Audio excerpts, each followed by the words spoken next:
All providers, except sole traders, have a responsibility to ensure that responsible persons are suitable to be involved in the provision of aged care on an initial and ongoing basis, and whenever there is a material change in circumstances that may affect the suitability of an individual.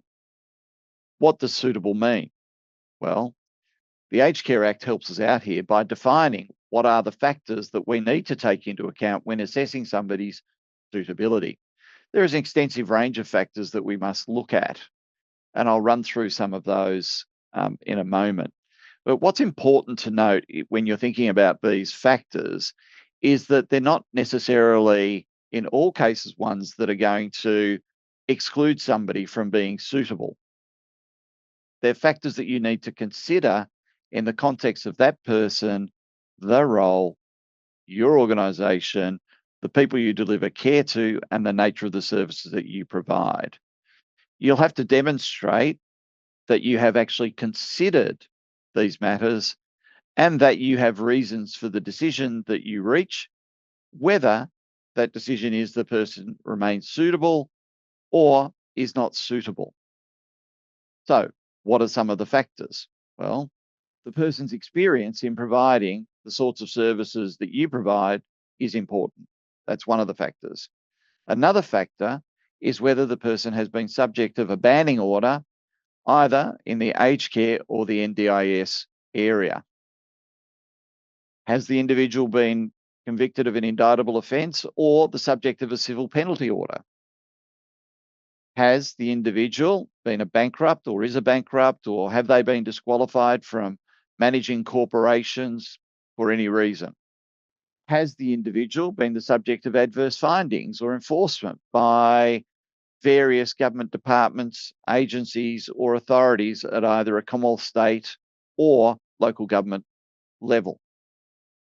Has the person been subject of adverse findings or enforcement action by ASIC, the Australian Charities Not-for-Profit Commission, the Australian Competition and Consumer Commission, the Health Practitioners Registration Authority? Similar. It's also a factor to consider as to whether the person has been the subject of any findings or judgment in relation to fraud, misrepresentation, or dishonesty in any administrative, civil, or criminal proceeding. If the person is currently involved at the time you are assessing their suitability in such a proceeding that could lead to a finding of fraud, misrepresentation, or dishonesty, you need to consider that, and you need to consider what's being alleged and perhaps monitoring those proceedings. But these are factors that you need to consider in determining whether somebody is suitable. And as I mentioned at the outset, you need to consider their suitability at the time you appoint them as a responsible person. You need to consider it whenever there is a change of circumstances. For example, if during the period they are the subject of an adverse finding, you'll need to consider that.